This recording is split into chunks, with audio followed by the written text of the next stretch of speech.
Bonjour à tous, soyez les bienvenus pour suivre avec nous cette nouvelle édition dont elles sont les faits saillants de l'actualité. Le chef de l'État Ismaël Omar Guelleh de retour à Djibouti après avoir participé au 37e sommet de l'Union africaine à Addis Abeba. Lancement de la plateforme de suivi et évaluation des politiques publiques dans le cadre de la révolution digitale à Djibouti. C'était les titres place au développement. Le président de la République Ismaël Omar Guelleh a quitté hier la capitale éthiopienne Addis Abeba après sa participation au 37e sommet ordinaire de l'Union africaine dont les travaux ont duré 2 jours. Le président de la République a été donc accompagné à l'aéroport d'Addis Abeba par le Premier ministre Abiy Ahmed, un signe marque d'une estime portée à l'apogée. Ce protocole exceptionnel consenti au président Guelleh est l'illustration parfaite du niveau élevé d'entente de complémentarité d'intégration économique caractérisant la République de Djibouti et la République démocratique fédérale d'Éthiopie. Ce sommet de l'Union africaine n'a pas manqué d'accorder un volet important aux travaux et notamment aux problématiques les plus en vue dans le continent. La participation du président Guelleh à ce sommet a essentiellement été marquée par l'allocution du chef de l'État dans le thème de l'éducation qu'il fait à la tribune de cet événement.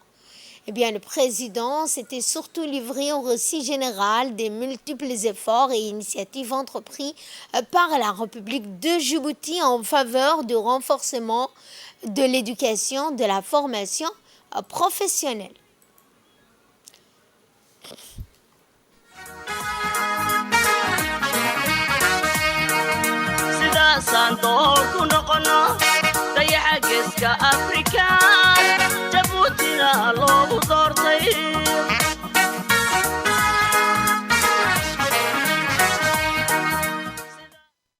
Le président de la République Ismaël Omar Guelleh a regagné hier en début d'après-midi le pays à l'issue de sa participation au 37e sommet de l'Union africaine qui s'est tenu à Addis Abeba.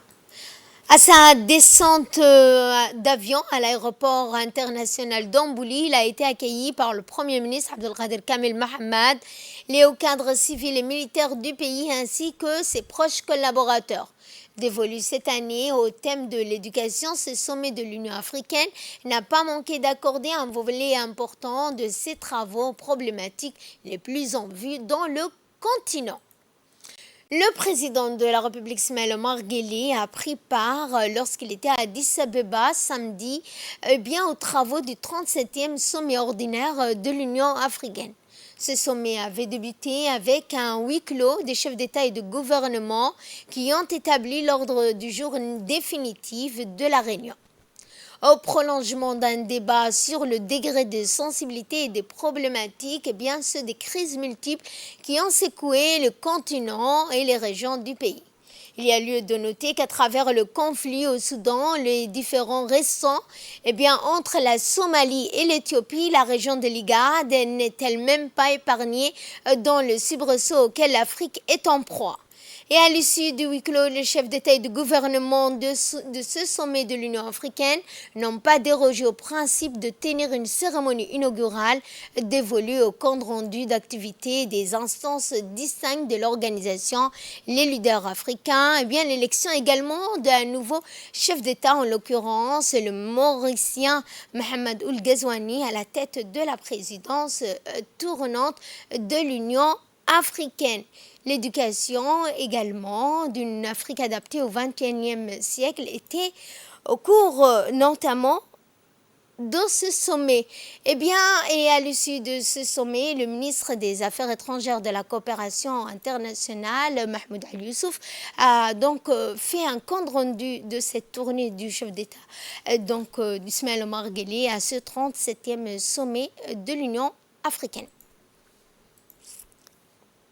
Image donc que nous aurons dans notre édition prochaine. Et ce communiqué, notamment toujours dans le cadre de la tournée régionale du président de l'Assemblée nationale d'Illeta Mohamed Dilleta. La troisième étape de la tournée s'est poursuivie dimanche dans la ville d'Arta.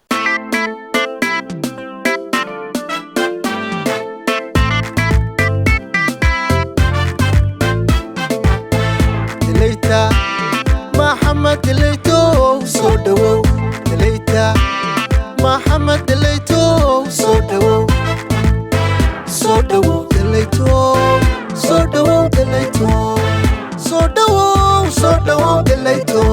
Toujours dans le cadre de la tournée régionale du président de l'Assemblée nationale d'Illeta Mohamed Dilleta. La troisième étape de la tournée s'est poursuivie dimanche dans la ville d'Arta. Les membres du bureau, en l'occurrence la première vice-présidente, Madame Sofia Elmi, le secrétaire questeur Ibrahim Ahmed Abdo et enfin le secrétaire du bureau Seleban Daher Bile. Le président de l'Assemblée nationale était accompagné par ses administrateurs conduits par le secrétaire général Ismail Goulal Boudin. À son arrivée à la préfecture, le président de l'Assemblée nationale s'est entretenu brièvement avec le préfet de la région pour instaurer un climat de concorde nationale qui repose sur un engagement politique. Au cours de cette journée, la délégation a enchaîné les visites et les rencontres des élus locaux, des cadres, des femmes de la région d'Arta. Puis ils se sont rendus au bureau du conseil régional où ils ont rencontré les élus locaux de la région, les représentants des services déconcentrés de l'État tels que l'ONEAD, l'EDD, le MENFOP, Télécom, la CEPEC. Dans la foulée, le président du conseil régional a étayé à son note les efforts déployés par les responsables du conseil régional pour renforcer la concorde nationale.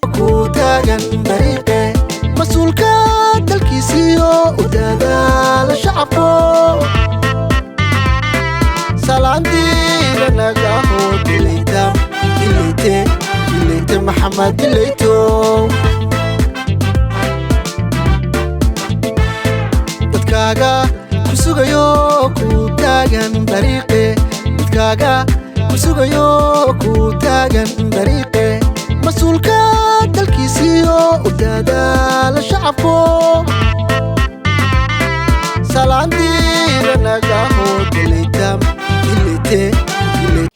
Le président du conseil régional a donc, dans son intervention, étayé les efforts déployés par les responsables du conseil régional pour renforcer la concorde nationale. Voici un extrait de son intervention. Je vous remercie, Monsieur le Président, pour la visite au chef-lieu et vous êtes le bienvenu. Depuis la création de notre région, par son Excellence, M. Ismail Omar Guelleh, la décentralisation, Monsieur le Président de l'Assemblée, vous étiez à son côté pour la création de la région d'Arta, dont nous voici aujourd'hui recueillir le fruit du développement et de la décentralisation. Ensuite, le président de l'Assemblée nationale d'Illeta, Mohamed Dilleta, a donc pris la parole. Voici un extrait de son intervention.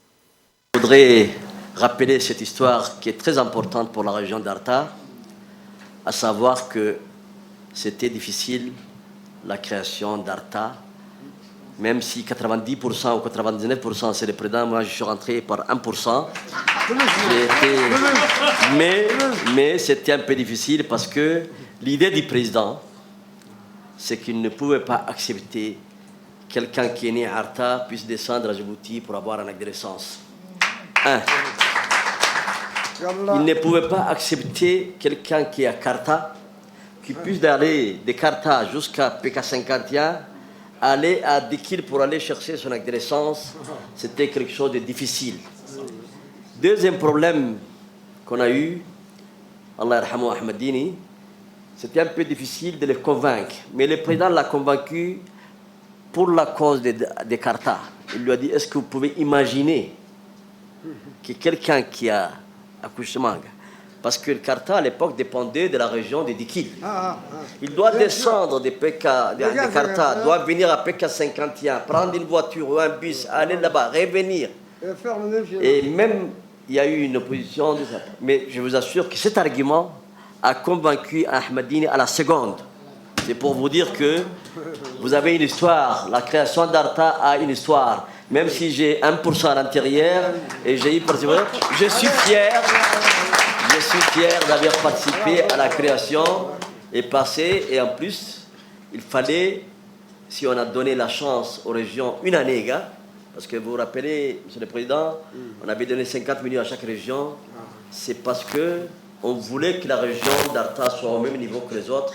Même les autres qui avaient déjà des résidents, ils étaient déjà pour qu'ils puissent, quand on crée les conseils nationaux, le conseil régional, vous puissiez être du même niveau. Et d'ailleurs, vous avez bénéficié aussi de beaucoup de choses parce qu'on a commencé la décentralisation. Le seul qui avait résisté, c'était Arta. Le préfet de la région de Dikil a également pris la parole à l'occasion de cette tournée du président du Parlement dans la région. La bienvenue à l'honorable président de l'Assemblée nationale et sa délégation qu'il conduit dans la région mythique d'Arta. Messieurs les honorables, nous remercions par la même occasion cette population qui nous a accueillis avec ferveur ce matin, qui nous a accueillis, un accueil qui nous a réservé, un accueil chaleureux en notre nom au président de l'Assemblée nationale. Ce qui nous réunit en 2 mots aujourd'hui, c'est la visite de travail de la caravane parlementaire qui vient s'enquérir de doléances de ces électeurs qui vont leur soumettre d'ici jusqu'à l'après-midi leurs doléances, sans oublier bien sûr les services déconcentrés qui sont là et les locales qui auront une assise avec le président cet après-midi. C'était l'intervention du préfet de la région d'Arta. Ensuite, le président de l'Assemblée nationale, les membres de la délégation ont mis cap vers le département principal de l'Observatoire géosismique de Djibouti et l'Académie militaire d'Arta. Eh bien, sur place, le président de l'Assemblée nationale, Dileta Mohamed Dileta, accompagné de ses collaborateurs, ont été chaleureusement accueillis sur place au sein de cette entité du centre sismique de la région de Tadjoura. Dans cette région d'Arta, les images que nous aurons dans notre édition de ce soir dans le reste de l'actualité, à l'instar de l'étape précédente, objectif de son déplacement du président de l'Assemblée nationale dans le cadre de sa prise de contact, de dialogue de proximité avec les membres des différentes catégories sociales de la population.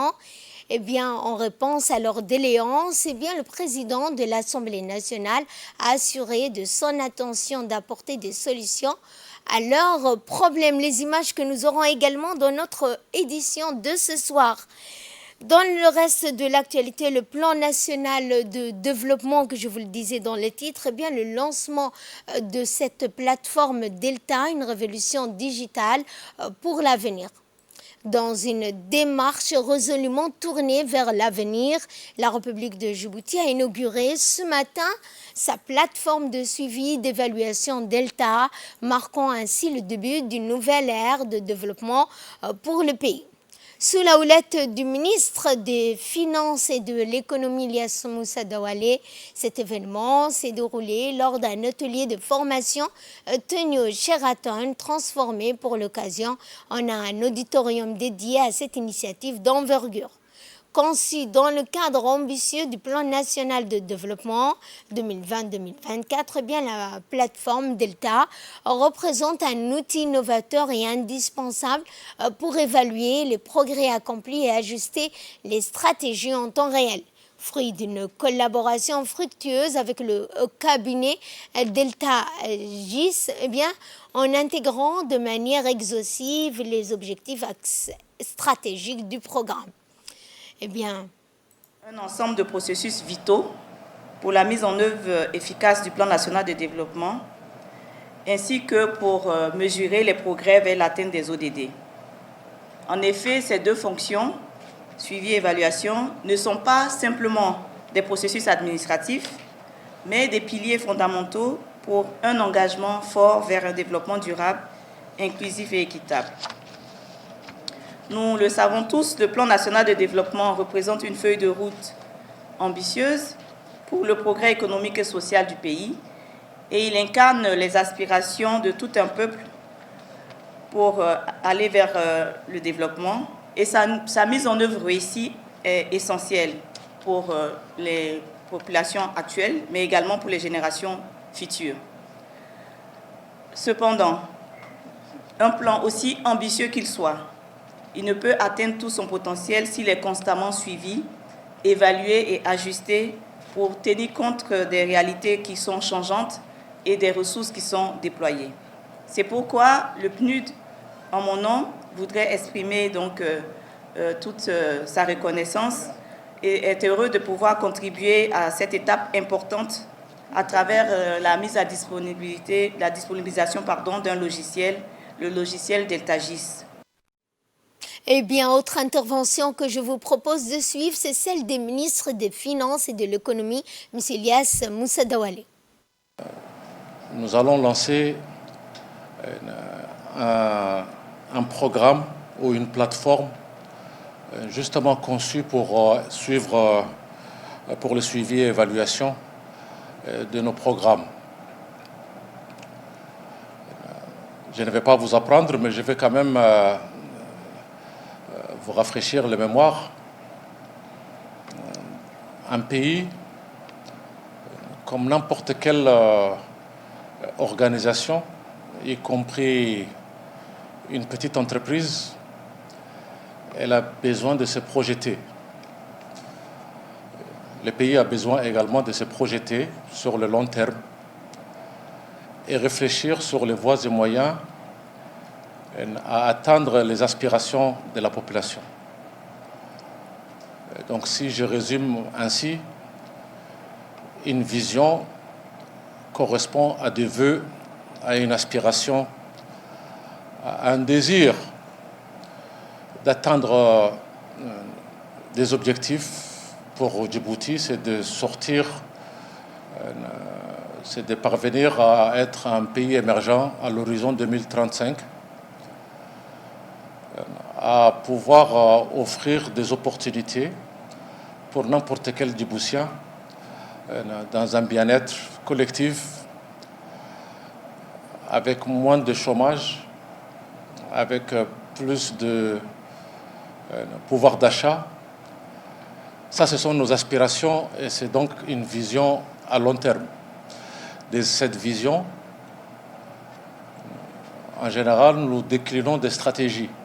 Et maintenant, on vient aux décisions, parce que les stratégies correspondent aux décisions politiques par rapport à chaque secteur pour parvenir à cette vision. Et naturellement, la séquence va vers les plans d'action. Donc, vision, stratégie et les actions. Quand je parle des actions et les programmes.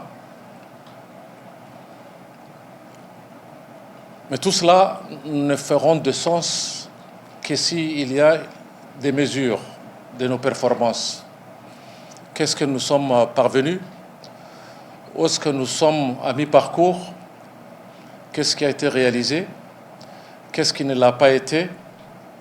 Ces indicateurs, il faut les apprécier. Il faut les définir et il faut les apprécier également. Dans le cadre de la promotion des Jeux olympiques et paralympiques de Paris 2024, l'ambassade de France de Djibouti, en collaboration avec le ministère de l'Éducation nationale, le Comité national olympique, a organisé samedi 17 une journée olympique franco-djiboutienne.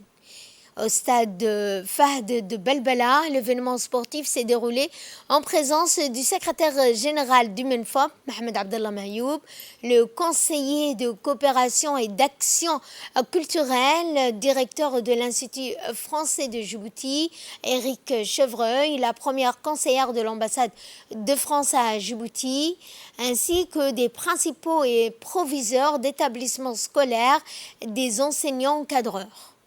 Cette journée s'inscrit dans la continuité de la démarche collaborative et dynamique à rassembler plus de 200 collégiens et lycéens de la capitale, et ce dans le but de leur faire découvrir et apprendre les rudiments des disciplines des Jeux olympiques, et ce dans un esprit de partage des valeurs de l'olympisme. Repartis dans différents ateliers, les élèves ont pu découvrir et tester une gamme de sports olympiques connus comme l'athlétisme, le volleyball, le handball, le basketball, le tennis de table, le judo, le taekwondo, le karaté ou méconnus tels que le badminton, le rugby, etc.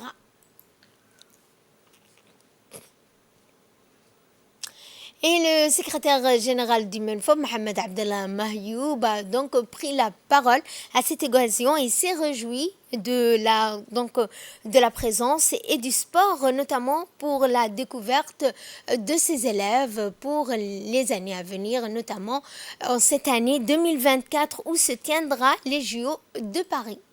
Organisons aujourd'hui une journée olympique en collaboration avec l'ambassade de France et le comité national olympique. Cette journée s'inscrit donc dans un programme qui a débuté déjà il y a 2 ou 3 mois avec déjà le concours de meilleurs commentateurs sportifs, et ce programme va se poursuivre jusqu'au mois de septembre prochain, en passant par le mois de juillet pour les Jeux olympiques et au mois de septembre pour les Paralympiques. Et donc ce sont des activités qui allient sport, francophonie, et donc cela permet à nos jeunes aussi bien de connaître l'histoire et les valeurs des Jeux olympiques, mais également aussi de développer la maîtrise de la langue française, parce que derrière toutes ces activités, l'objectif aussi c'est la promotion de la francophonie à Djibouti. Et donc je voudrais remercier à ce titre l'ambassade de France et plus particulièrement aussi donc, le conseiller culturel, M. Éric Chevreuil, qui depuis son arrivée a impulsé une dynamique très positive et qui nous permet donc aujourd'hui d'avoir des activités très diverses et très diversifiées pour nos jeunes scolaires. Donc ce sont des activités comme ça qui permettent de développer les valeurs de vivre ensemble, les valeurs de tolérance, de partage, mais également aussi les valeurs de la francophonie.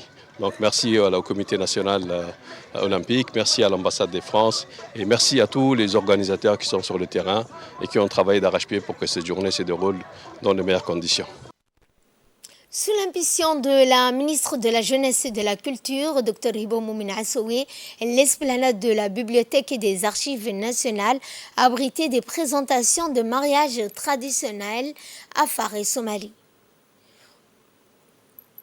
En pris part à l'événement, le conseiller technique principal Idriss Moussa, l'ensemble des hauts cadres du ministère de la Jeunesse et de la Culture, le directeur général de l'ANPC, Mohamed Hussein, plusieurs ambassadeurs accrédités à Djibouti, parmi lesquels figurent celui de la Russie, de la Turquie, de l'Inde, de Cuba, de la République populaire de Chine, de la doyenne ancienne parlementaire Aïcha Roblé, Aïcha Mohamed Roblé, artiste féru de la culture, de nombreux invités et l'ensemble des responsables des CDC de la capitale.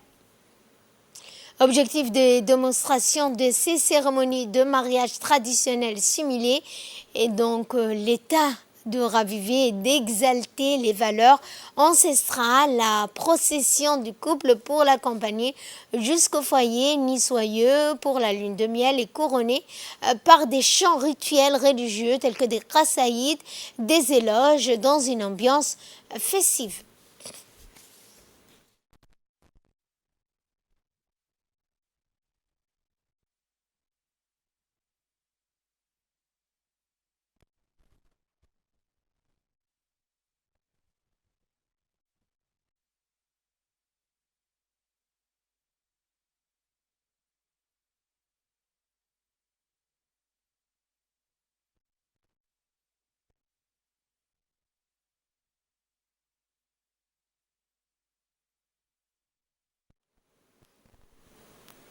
Et de là, nous passons à ce qui fait la une de l'actualité internationale. Israël fait du Ramadan la date butoir pour une offensive contre Rafah.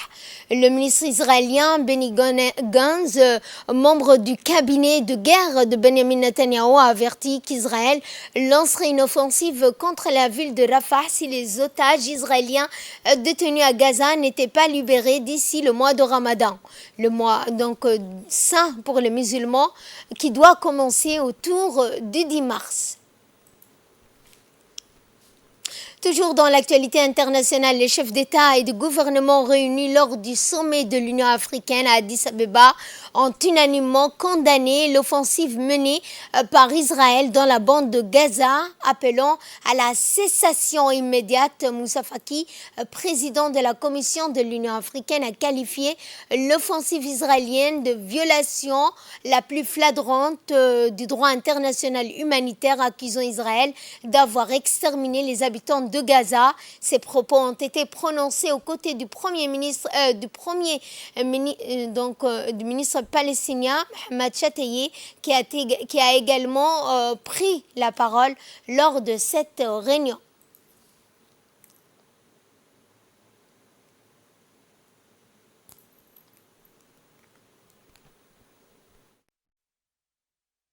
C'est sur ce point que ce journal touche à sa fin. Merci à vous de l'avoir suivi. Excellent après-midi à toutes et à tous.